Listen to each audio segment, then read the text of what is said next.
Bismillahirrahmanirrahim. Alhamdulillah wassalatu wassalamu ala Rasulillah wala haula wala quwwata illa billah amma ba'du. Baik, kita melanjutkan pembacaan kitab Kifayatul Akhyar, syarah daripada matan takrib Syekh Abu Suja' rahimahullahu taala. Kita melanjutkan pembacaan kitab Kifayatul Akhyar yang mana masih dalam muqaddimah dari perkataan Syekh Abu Suja' rahimahullah taala. Nanti ke depan kita akan loncat-loncat ya. Hari ini belajar kita bab taharah, besok bab sholat, besoknya lagi tentang zakat, besoknya lagi tentang haji. Khususnya membaca tentang fikih ibadah terutama. Kalau tentang puasa kita telah baca waktu bulan Ramadan yang lalu. Bismillahirrahmanirrahim. Qala musannifu rahimahullah ta'ala wa nafa'ana bihi wa bi'ulumihi fid dharain amin. Qala syekhu, ini Syekh Abu Suja' ya. Sa'alani ba'du asdiqai an a'mala mukhtasaran fil fiqh ala madhhab Syafi'i fi ghayat al-ikhtisari wa nihayatil ijazi. Seorang telah meminta kepadaku ya dari kalangan sahabat-sahabatku an a'mala mukhtasaran, agar aku melakukan sebuah perbuatan mukhtasaran fil fiqhi, yang mana perbuatan tersebut yang mana aku melakukan meringkas tentang fikih ala madhhab Syafi'i, ya, mengenai atas mazhab Syafi'i. Artinya Syekh Abu Suja' ini mazhabnya adalah mazhab Syafi'i. Syekh Abu Suja' ini ya teman-teman ya, beliau adalah seorang yang qadi, orang yang faqih, dan beliau Syekh Abu Suja' ini usianya sangat panjang sekali. Usianya itu kurang lebih yang pernah saya baca, usia beliau itu adalah 160 tahun. Panjang sekali usianya. Nah, orang-orang meminta kepada beliau karena beliau adalah orang yang faqih, penceramah juga, ya pengajar juga gitu ya. Dan sahabat-sahabatnya minta kepadanya untuk merangkum semua bab fikih dari kitab yang kecil sampai yang terbesar sekalipun, ya beliau rangkum dengan dengan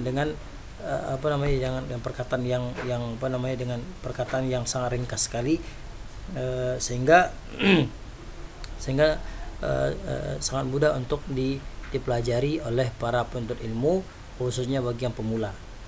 Nah, di sini beliau mengatakan yakhifu 'ala talibi darsuhu. Ya, yakhifu 'ala talibi darsuhu. Ya, meringankan atas para ilmu, para penuntut ilmu, darsuhu, apanya? Menuntut ilmunya, begitu ya. Artinya yakhifu ini kan fi'ilnya nih. Darsuhunya adalah fa'ilnya. Jadi ala talibnya, ala talibi, dia adalah harfu jar majrurun bisukun ya. Ala talib dia adalah majrur ala harfu jarrin mabniun ala sukun. At-talib majrurun bi ala wa alamatu jarrihi kasratun fi akhiri li'annahu ismul mufradi. Gitu ya. Itu cara i'rab yang lengkapnya. Baik, wa yashalu 'alal mubtadi'i hifdzuhu. Jadi kata beliau yakhifu 'ala talib darsuhu. Ya, memudahkan, meringankan, atau bahasanya adalah memudahkan lah ya. Memudahkan bagi para penuntut ilmu itu darsuhu, untuk mempelajarinya. Jadi kita mempelajari mukhtasar itu gunanya adalah agar mudah dipelajari. Makanya teman-teman yang baru hijrah, seyogyanya belajar itu memang dari dasar. Memang benar-benar dari dasar, yang benar-benar ingin belajar misalnya tentang fikih misalnya. Kalau fikih dia benar-benar belajar itu dari dasar sekali. Ya, kadang-kadang kalau kita baru hijrah langsung ingin belajar kitab-kitab yang tinggi gitu ya. Apalagi apalagi yang baru bertaubat gitu, kemudian karena dia ngomong bisa jadi ustadz. Nah, ini kan musibah ya, yang baru hijrah kemudian jadi ustadz gitu. Ini bahaya sekali. Kata Rasulullah SAW, suatu perkara yang tidak diserahkan kepada ahlinya, fantazirus sa'ah, maka fantazirus sa'ah ya, tunggulah kehancuran. Artinya kalau kita mau belajar ilmu agama itu ya, kalau kita sebagai talib memang kita belajarnya dari dasar runut, dari TK dulu, SD, SMP dan SMA, kuliah S1, S2 sampai S3. Jadi nggak mungkin mentang-mentang usia kita sudah 30-an, 40-an, kemudian kita kenal agama Islam, kemudian kita bisa ngomong, kita bisa dakwah, kemudian kita menjadi seorang mufti gitu ya. Ini bahaya sekali. Jadi kalau kita misalnya nggak tahu ya jawabnya nggak tahu gitu. Maka waktu pernah saya umroh gitu ya, saya ingin bertanya kepada saya bertanya kepada polisi begitu, tentang suatu perkara. Nah, ternyata beliau mengatakan itu bukan bagian saya katanya. Itu bagian saya kalau Anda ingin belajar di Mekah di saat itu, kalau Anda ingin belajar di lantai 2 ada majelis ilmu, ya majelis ilmu fikih Syafi'i, fikih Ahmad bin Hanbal, fikih Malik, fikih Abu Hanifah. Ya, ada tafsirnya, ada sirahnya dan lain-lainnya. Nah, ini menandakan bahwa ilmu agama itu memang diserahkan kepada yang ahlinya. Baik. Wa yashalu 'alal mubtadi'i hifdzuhu, dan agar memudahkan juga kepada orang-orang bagi pemula untuk menghafalnya. Jadi para orang-orang yang terdahulu ya, orang-orang yang para penuntut ilmu terdahulu itu kuat menghafal. Seperti Imam Syafi'i itu sebelum beliau menghafal kitab Muwatta usianya 9 tahun kurang lebih 9 tahun sudah hafal kitab Muwatta yang tebalnya luar biasa. Kemudian usia 13 tahun sudah menjadi mufti di kota Madinah Al-Munawwarah. Ya. Dan di sampingnya sudah ada Imam Malik ya. Imam Malik yang benar-benar seorang yang faqih, yang alim, yang muhaddisin. Ya. Di samping Imam Syafi'i. Nah, Imam Syafi'i itu usia 7 tahun sudah hafal Al-Qur'an. Usia 7 tahun sudah hafal Al-Qur'an. Dan itu berawal dari seorang ibu ya. Imam Syafi'i itu ya, dia dalam keadaan yatim dan ibunya yang berjuang ya dengan sekuat tenaga untuk membantu Imam Syafi'i rahimahullah taala menjadi orang yang faqih, menjadi orang yang alim. Nah, usia 7 tahun sudah hafal Quran. Kita usia sudah 30 tahun, 40 tahun, 50 tahun enggak hafal Al-Quran. Bahkan sudahlah kita enggak hafal Al-Quran, kita juga enggak mau menolong para penghafal Quran. Nah, gitu. Karena kita punya harta misalnya. Maka kalau misalnya kita enggak hafal Al-Quran, sementara kita memang berusaha untuk menghafal Al-Quran begitu. Tapi kita mesti membantu orang-orang penghafal Al-Quran itu dari segi materinya, dari segi dananya. Kita bantu, ini dana hafal Quran dengan baik, ini dana belajar yang baik, ini dana ada sedekah saya untuk kamu belajar agama, kamu hafalkan dan sebagainya. Tentu ini sangat bermanfaat sekali ya bagi para penuntut ilmu, dan itu menjadi ladang jariah bagi kita. Baik. Dan memudahkan bagi para penuntut ilmu untuk menghafalnya. Jadi mukhtasar itu atau ringkasan daripada matan Abu Syuja ini atau matan takrib ini ya, itu adalah matan yang amat sangat tipis sekali ya. Agar apa? Agar memudahkan bagi para penuntut ilmu yang pemula untuk menghafalnya. Wa an aqsura fihi min al-taqsimat wa hasr al-khisal. Dan aku memperbanyak di dalamnya taksimat. Taksim itu pembagiannya. Nah, pembagian seperti misalnya dalam bab taharah yang nanti insyaallah kita akan sampaikan, pembagiannya misalnya tentang air misalnya ya. Air itu ada 7 macam. Apa saja? Yang pertama air langit, Ma'us sama air langit ya, air hujan gitu. Kemudian air sungai, air laut, kemudian air sumur, kemudian mata air, kemudian air salju, kemudian air dingin misalnya. Nah, ini pembagian yang disampaikan oleh Syekh Abu Suja rahimahullah taala, dan beliau menulis secara taksimat. Ada taksimnya, ada pembagiannya. Kemudian wa hasril khisal, ya, dan beliau juga memperbanyak juga dalam kitabnya Matan Takrib ini, ya, beberapa hal apa namanya batasan-batasan beberapa hal. Kemudian beliau mengatakan fa ajabtuhu ila dzalika taliban lisawab, dan aku mengindahkan panggilan atau ajakan atau permintaan daripada para penuntut ilmu, ya. Aku mengindahkan panggilan atau mengabulkan permintaan sebagian sahabat-sahabatku para penuntut ilmu untuk membuat mukhtasar tersebut. Agar apa? Untuk apa? Lisawabi, mengharap pahala dari Allah Subhanahu wa taala. Raghiban ila Allah fi taufiqi lis-shawab. Ya, harapannya adalah agar Allah Subhanahu wa taala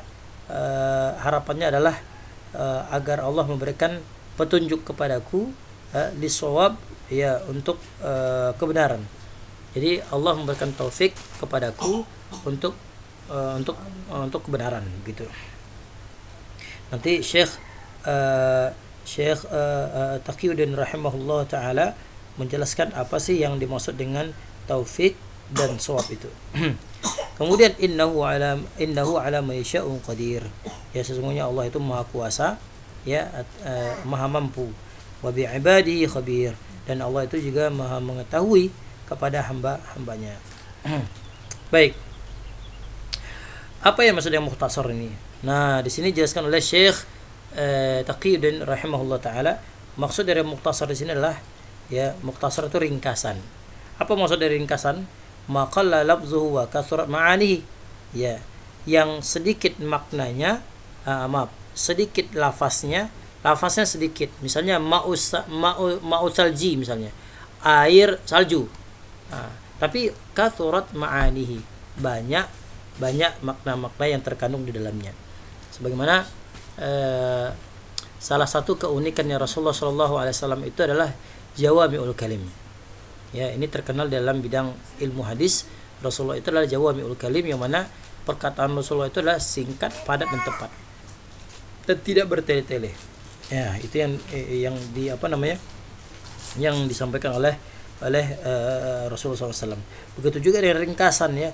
Ringkasan itu dia sedikit, cuman menyebutkan adalah ma'us salji misalnya, tapi furu'nya banyak, cabang-cabangnya banyak sekali. Wa madhhabu Syafi'i, apa yang maksud dengan mazhab Syafi'i ini, teman-teman? Mazhab Syafi'i adalah tariqatuhu, caranya, ya, arahnya. Jadi mazhabnya, aliran pikirannya gitu, ya. Dan Imam Syafi'i ini, ya, Syafi'i ini dinisbatkan kepada kakeknya yang bernama Syafi'. Kunyahnya adalah Abu Abdullah. Namanya adalah Muhammad bin Idris bin Abbas bin Utsman bin Syafi' bin Sa'ib bin Ubaid bin Abdi Yazid bin Hashim bin Muttalib bin Abdul Manaf, dan dia berjumpa nasabnya itu kepada Rasulullah SAW fi Abdi Manaf, ya, di jalur Abdul Manaf. Dan Rasulullah itu kan jalurnya ke atas itu kan Abdul Manaf, dan Imam Syafi'i juga memiliki jalur sampai kepada Abdul Manaf, dan Rasulullah juga termasuk Habib, ya, termasuk Habib.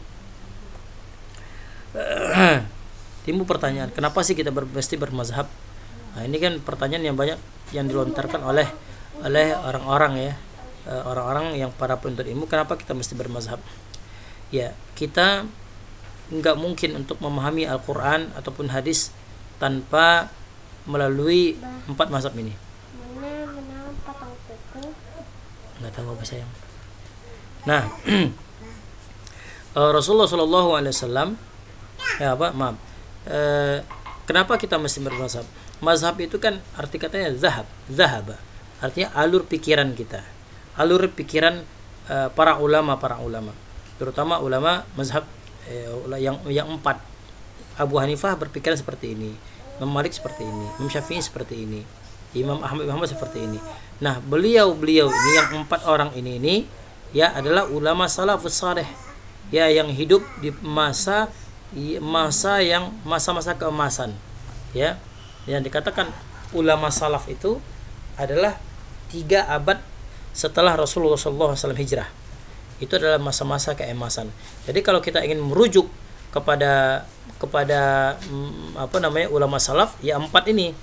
Ya, jangan kita merujuk kepada jangan sampai kita merujuk kepada selain dari 4 mazhab ini nih. Begitulah kalau kita menisbatkan diri kepada ulama salaf. Nah, terkadang ada juga orang yang membenturkan, kita pilih mazhab 4 mazhab atau menurut hadis gitu kan. Ente pilih 4 mazhab, ikutin mazhab Syafi'i atau mazhabnya Rasulullah. Ini pertanyaan konyol gitu ya. Pertanyaan konyol yang disampaikan oleh orang-orang. Dibentur-benturkan pertanyaan saja sudah salah begitu ya. Bagaimana mungkin kita bisa memisahkan antara ulama dan perkataan Rasulullah SAW? Kita bukan ulama yang bisa berfatwa tentang sebuah hukum Islam. Kita ini sebagai muqallid.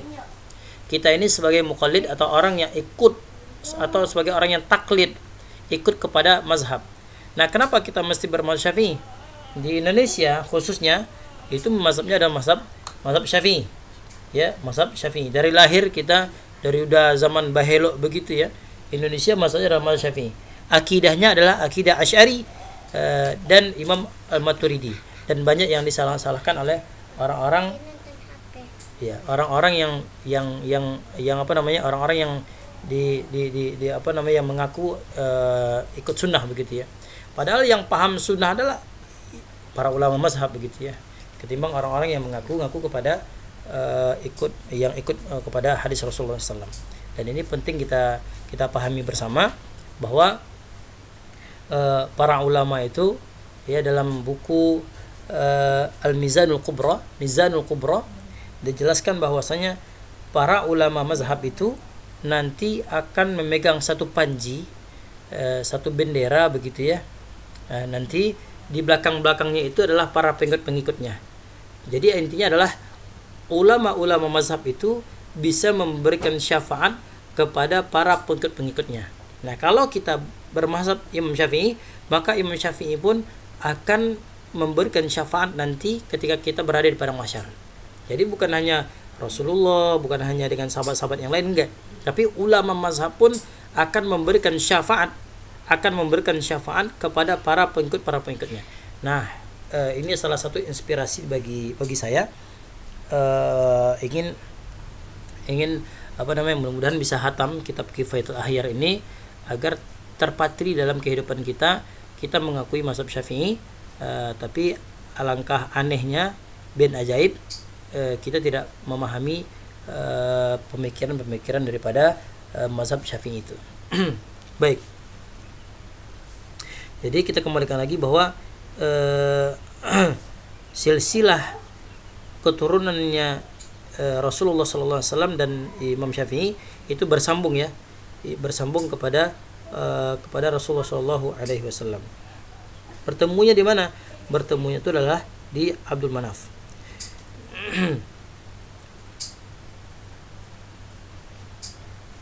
Nih, di sini disebutkan bahwa fa innahu alaihi salatu wassalam Muhammad bin Abdullah ibn Abdul Muttalib ibn Hashim bin Abdul Manaf, dan dinisbatkan kepada bertemu kepada Abdul Manaf gitu. Baik, kemudian wa ghayatul syai', ya, tujuan daripada tujuan sesuatu itu maknanya adalah tarattubul athari ala dzalika syai'. Tarattub itu artinya konsekuensi lah ya. Konsekuensi efek atas yang seperti itu. Enggak nyambung juga ya. Jadi intinya adalah efek dari sesuatu itu gitu. Kama taqulu, sebagaimana yang kau katakan, ghayatul bai'i sahihi halul intifa'i bil mabi'. Ba'a yabi'u. Mabi' ya. Sebagaimana yang engkau katakan, ghayatul bai', tujuan daripada jual beli yang sahih itu halul intifai bil mabi', yaitu diperbolehkan untuk mendapatkan manfaat dari hasil dari jual beli, ya, mendapatkan manfaat daripada hasil yang jual beli. Wa ghayatul salati sahihati ijza'uha wa adamul qada'i, dan tujuan daripada salat yang sah itu adalah ijza'uha. Ya, ijza'uha itu artinya yang sempurna, ya. Ijza' itu artinya melaksanakan salat secara sempurna, wa adamul qada', tidak ada qada' di dalamnya. Jadi kalau sudah sesuai dengan rukun syaratnya, udah selesai, nggak perlu diqada' lagi begitu. Wal muradu huna, maksudnya pada di sini adalah nihayatu wajazatil lafzi, yang mana lafaz-lafaznya itu ya mengandung sederhana, ringkas dan simpel sekali begitu. Wa taufik, ini tadi dijelaskan taufik itu apa maksudnya. Taufik adalah khalqu qudratil ta'ah, kemampuan penciptaan kemampuan melakukan taatan. Artinya ketika Allah Subhanahu wa taala memberikan taufik kepada hamba-hambanya, maka hamba-hambanya itu akan mudah untuk melakukan ketaatan. Jadi kalau teman-teman dimudahkan oleh Allah Subhanahu wa taala untuk melaksanakan sholat malam, untuk tahajud, untuk puasa sunnah, untuk qiyamul lail, untuk sedekah, untuk wakaf, untuk membantu pembangunan pesantren, untuk beribadah kepada Allah Subhanahu wa taala, maka Allah Azza wa Jalla, ya, qudratut ta'ah, maka akan diberikan kemampuan kepada seorang hamba itu untuk melakukan ketaatan kepada Allah Subhanahu wa taala. Jadi kalau diri kita, ya, sudah melakukan ibadah semaksimal mungkin, melakukan ibadah kepada Allah, maka itulah taufik dari Allah Subhanahu wa taala. Makanya para ulama itu mengajarkan kepada kita bahwasanya kita senantiasa dianjurkan kepada kita semua agar diberikan, meminta kepada Allah agar diberikan taufik, ya. Ya Allah, hamba mohon pada Engkau agar diberikan taufik dan hidayah, kan gitu ya. Kita minta kalau pembawa acara kan biasanya begitu kan, semoga Allah memberikan taufik dan hidayahnya kepada kita semua. Nah, taufik di situ adalah maksudnya adalah Allah memberikan kemampuan kepada seorang hamba untuk beribadah kepada Allah Subhanahu wa taala. Nah, kalau misalnya seorang hamba itu sudah beribadah kepada Allah, menguatkan dirinya untuk taat kepada Allah, otomatis diberikan keistiqomahan beribadah kepada Allah Subhanahu wa taala. Nah, bi khilafil khidlan atau bisa juga khudlan, ya. Saya rasa dua-duanya benar. Bi khilafil khudlan atau khidlan, berbeda dengan yang tidak menolongnya begitu. Artinya apa? Fa innahu khalqu qudratil ma'siyah, yang mana dia itu diberikan kemampuan untuk lawan kata daripada taufik itu adalah khudlan. Apa khudlan itu? Yaitu khulqu qudratil ma'siyah, yaitu diberikan kemampuan untuk melakukan kemaksiatan, artinya jauh daripada ketaatan kepada Allah Subhanahu wa taala. Waswab, ya, diddul khata'. Waswab diddul khata' artinya kebalikan daripada tersalah. Wallahu taala alam bisawab. Jadi gitu ya. Insyaallah nanti akan masuk kepada kitab Thaharah. Nanti pertemuan keduanya fikih salat, kemudian fikih yang hari yang ketiganya fikih zakat, kemudian hari keempatnya tentang haji. Jadi hari kelimanya kita belajar tasawuf, yaitu kitab Bidayatul Hidayah Imam Hujjatul Islam Al-Ghazali rahimahullahu ta'ala. Wallahu ta'ala alam bisawab. Assalamualaikum warahmatullahi wabarakatuh.